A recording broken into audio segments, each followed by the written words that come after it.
مودي انت مصري؟ انا مصري طبعا، انا مصري، انا مصري يا حبيبي، انا من جمهورية مصر العربية ام الدنيا.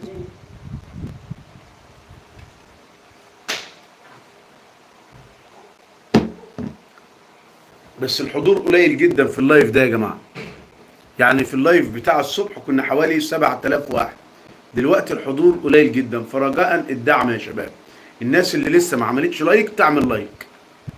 انا اكره مصر. ليه تكره مصر؟ ده مصر ام الدنيا، ده مصر اهلها طيبين، ده مصر ام الدنيا واهلها طيبين. مساء الفل يا مودي، حب مصر يا مودي هتلاقي الدنيا كلها بتحب. محمد احمد، احنا مش مش هنخرب الدفاع، هنجيب مدافع. فين مدافع المحلي احسن؟ ممكن تشكيل الهلال؟ حاضر حاضر، من عناية ام حازم، هرد على حضرتك حالا من عناية الاثنين. انا مجهز لك تشكيل الهلال. طيب بسرعه اقول لك تشكيل الهلال عشان ما تزعليش.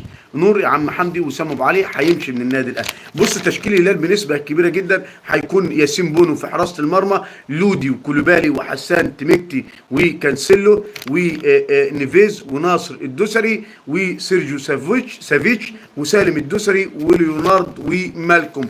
ده تشكيل الهلال السعودي بنسبه 99% يا ام حازم. أسامة، هو محمد سيحة ماله؟ محمد سيحة ما هو موجود في النادي الأهلي. لا مش هيرحل محمد سيحة، مش هيرحل محمد سيحة، مش هيرحل محمد سيحة، مكمل مع النادي الأهلي، ده لسه جاي النادي الأهلي. هنمشي محمد سيحة يا جماعة. على فكرة النادي الأهلي هيرجع للتدريبات. مين اللي هيروح فين؟ مين يا نور اللي هيروح فين؟ وسام ابو علي عنده عرض من نادي نيويورك بولز الامريكي، وعنده عرض من نادي العربي القطري، وعنده عرض من الدوري الالماني. اختي ايمان عز العراق، صح كده؟ يا ريت اكون قريت الاسم صح. السلام عليكم ورحمه الله وبركاته. هل متروفيتش مصاب؟ لا. على فكرة الهلال السعودي عنده دفعة قوية النهاردة. اللاعب البرازيلي كايو سيزر اللي كان مصاب بقاله فترة في عضلة الفخذ، النهاردة هيكون جاهز لمباراة الهلال السعودي. أنا اسمي آدم. ماشي يا أستاذ آدم، شرفتني ونورتني. ما بيلعبش ليه سيحة؟ بيلعب الشناوي وعنده مصطفى شوبير ومصطفى مخلوف ومحمد سيحة. أكيد الشناوي فارق عنهم، لكن من وجهة نظري مصطفى شوبير أفضل لاعب، يعني افضل حارس مرمى في النادي الاهلي من وجهه نظري، وفي الكره المصريه كلها افضل حارس مرمى هو مصطفى شوبير. انا مش عارف مودي راح فين، سيبك منه طالما مشي، سيبك منه. اللايكات يا شباب بعد اذنكم. فيا جماعه نادي بيراميدز بدا يتواصل رسميا مع محمد مجدي قفشه وحسين الشحات للتعاقد معهم. يعني ممكن نشوف حد من لعيبه النادي الاهلي في بيراميدز؟ اعتقد لا. لا ليه؟ لا ليه يا جماعه؟ عشان محمد مجدي قفشه وحسين الشحات مش عايزين يخسروا حب جمهور النادي الاهلي. محمد مجدي قفشه وحسين الشحات مش عايزين يخسروا حب جمهور النادي الاهلي. تمام؟ الناس بقت 10. معلش دلوقتي اكتروا، مش عارف العدد قليل ليه في اللايف ده كده. الصبح كنا 6000 او 7000 واحد.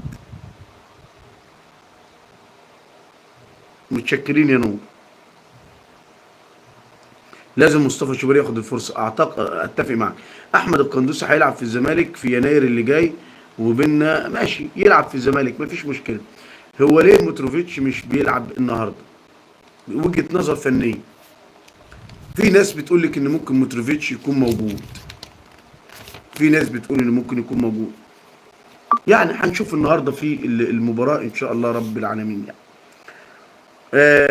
فدلوقتي ممدوح عيد بيتواصل مع محمد مجدي قفشه وحسين الشحات عشان يروحوا لنادي بيراميدز. ممدوح عيد بيتواصل مع محمد مجدي قفشه وحسين الشحات عشان يخطفهم من النادي الاهلي ويخليهم يلعبهم في بيراميدز. انا من وجهه نظري اللعيبه مش هتروح بيراميدز عشان ما تخسرش ود جمهور النادي الاهلي. عم نور بيقول انت ما بتفهمش في الكوره. على عيني وعلى راسي يا سيدي، مفيش مشكله، مفيش ازمه، مفيش مشكله والله.